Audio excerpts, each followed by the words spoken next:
नाजिर, पाकिस्तान के एक पीर ने अमरीकियों को चूना लगाने की कोशिश की, खुद तो अपनी पावर्स के जरिए पीरों वाली गायब हो गए हैं। 12 मुरीदैन जो हैं वो उन्होंने पकड़वा दिए हैं। मामला कुछ यूं है कि जाली डॉक्यूमेंट्स के जरिए अमेरिका जाना चाह रहे थे। जब अमेरिकी इमिग्रेशन वीजा ऑफिसर के सामने पहुंचे तो पता चला जनाब ये सारा मामला जो पीर साहब की करामात, पीर सैफुद्दीन उस्मानी गिलानी पीर, मतलब सिलसिला गिलानिया से इनका ताल्लुक है।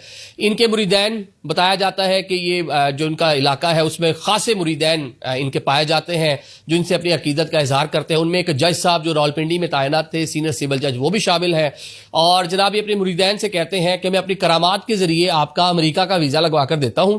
12 लोग मान जाते हैं और $30,000 इन पीर साहब को पे करते हैं। पीर साहब क्या करते हैं, अमेरिका का वीजा लगवाने के लिए वो जनाब जाली डॉक्यूमेंट्स बनवाते हैं जिनमें बताया गया, जो इंकशाफ हुआ है कि सूफीज़म के हवाले से अमेरिका में एक कॉन्फ्रेंस का इनेकाद कराना था उन्होंने, जिसके लिए अमूमी तौर पर जो नॉन इमिग्रेंट वीजा होता है R1 वीजा होता है। 7 पूरे डॉक्यूमेंट्स कंप्लीट करके अपने मुरीदैन को फूंक मारकर करामात दुआएं देकर अमेरिकन एम्बेसी भेजते हैं 16 जनवरी को, 3 रोज पहले।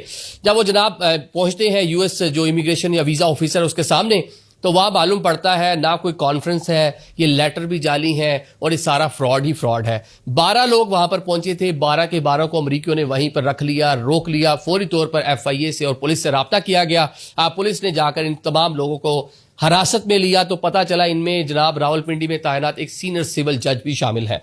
तब जरा पुलिस थोड़ा सा चौकन्ना हुई। सीनियर सिविल जज साहब, इनके बारे में बताया जा रहा है कि इनको गवाह बनाकर, और ये अपने ही जो पीर साहब हैं अब मुरीद, उन्हीं के खिलाफ गवाह बन गए हैं और बताया जनाब ये तो पूरा माजरा यूं है कि हमारे फलाने पीर साहब, ये उस्मानी गिलानी साहब, इन्होंने हमें कहा था सूफीज़म की कॉन्फ्रेंस है, अमेरिका का वीजा लगवा देते हैं।